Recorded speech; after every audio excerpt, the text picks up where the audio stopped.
ওমানে হয়ে গেল ২৯তম মাস্কট আন্তর্জাতিক বইমেলা। এই মেলা ছিল প্রকাশক, লেখক আর পাঠকদের এক মিলন মেলা। এই মেলার মাধ্যমে ওমান এবং ফিলিস্তিনি সহ মধ্যপ্রাচ্যের অনেক দেশের ইতিহাস, সংস্কৃতি তুলে ধরা হয় বিশ্বের বিভিন্ন দেশের মানুষের কাছে।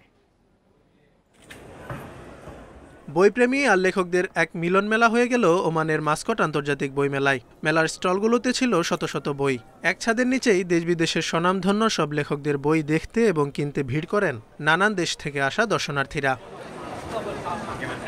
২৯তম এই বইমেলায় তুলে ধরা হয় নানা দেশের ইতিহাস আর সংস্কৃতি।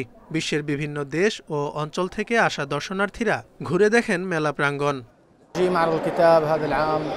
এবারের এই বইমেলার থিম ছিল সংস্কৃতির বৈচিত্র্য কিভাবে সভ্যতাকে সমৃদ্ধ করে।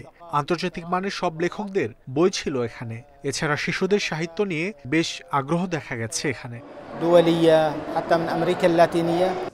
মেলায় বইপ্রেমীদের সবচেয়ে বেশি আকর্ষণ করেছে ফিলিস্তিনের ইতিহাস।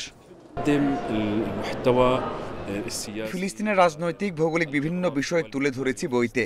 গাজায় চলমান ইসরায়েলি আগ্রাসনের কথাও বলে এইসব বই। চলতি বছরে নতুন সংস্করণ এসেছে। ফিলিস্তিনি গল্পকারদের বই, ইন রেড আর গাজার লেখকদের নানা স্মৃতি নিয়ে লেখা জিরো লাইন বই অন্যতম।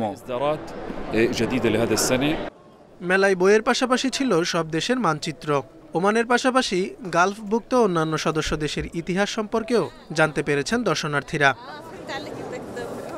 এক কথায় নানা দেশের সংস্কৃতি আর সভ্যতার মিলনায়তনে পরিণত হয়েছিল এই মেলা।